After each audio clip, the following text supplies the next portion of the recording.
Di Maria না থেকেও আছেন, তাকে মিস করা হয় প্রতি ম্যাচে, আর তিনিও দলের জন্য করছেন ত্যাগও। এবার বিশ্বকাপের প্রতিটা আর্জেন্টাইন খেলোয়াড় জানেন তাদের সাথে ডিমারিয়া আছেন, এমনটাই মন্তব্য করেছেন মারিয়া।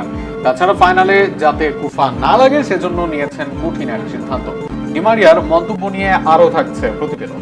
বিশ্বকাপ ফাইনালকে ঘিরে আর্জেন্টিনা শিবিরে উত্তেজনার পারদ যখন তুঙ্গে, তখন কাতার বিশ্বকাপ জয়ী তারকা আনহেল ডি মারিয়াকে নিয়ে ছড়িয়ে পড়ে একটি গুঞ্জন। বিভিন্ন মহলে আলোচনা ছিল তিনি যুক্তরাষ্ট্রে গিয়ে ফাইনাল শেষে ট্রফি প্রদান অনুষ্ঠানে উপস্থিত থাকবেন, তবে সেই জল্পনায় নিজেই ইতি টেনেছেন আর্জেন্টাইন কিংবদন্তি। সম্প্রতি অভিনেতা নিকো ভাস্কেস অভিনীত রকি নাটক দেখতে গিয়ে সাংবাদিকদের মুখোমুখি হন ডি মারিয়া। সেখানে ফাইনালে উপস্থিত থাকার বিষয়ে প্রশ্ন করা হলে হাস্যরসের সুরেই তিনি স্পষ্ট জানিয়ে দেন তিনি যুক্তরাষ্ট্রে যাচ্ছেন না, বরং আগের মতোই ঘরে বসেই টেলিভিশনে ম্যাচ উপভোগ করবেন।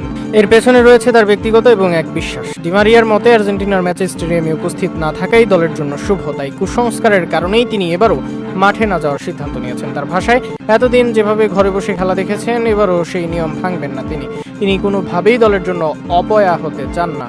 তবে মাঠে উপস্থিত না থাকলেও হৃদয় জুড়ে যে আর্জেন্টিনা থাকবে সেটিও স্পষ্ট করে দিয়েছেন 2022 বিশ্বকাপ জয়ী তারকা।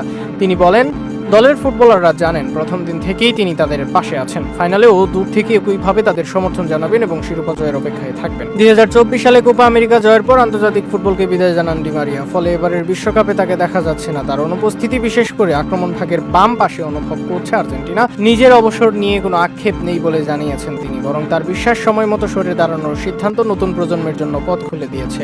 ডি মারিয়ার মতে তরুণ ফুটবলাররা নিজেদের যোগ্যতা প্রমাণ করে ইতিমধ্যেই দিয়েছে। টানা আরেকটি বিশ্বকাপ ফাইনালে জায়গা করে নেয় তার বড় উদাহরণ।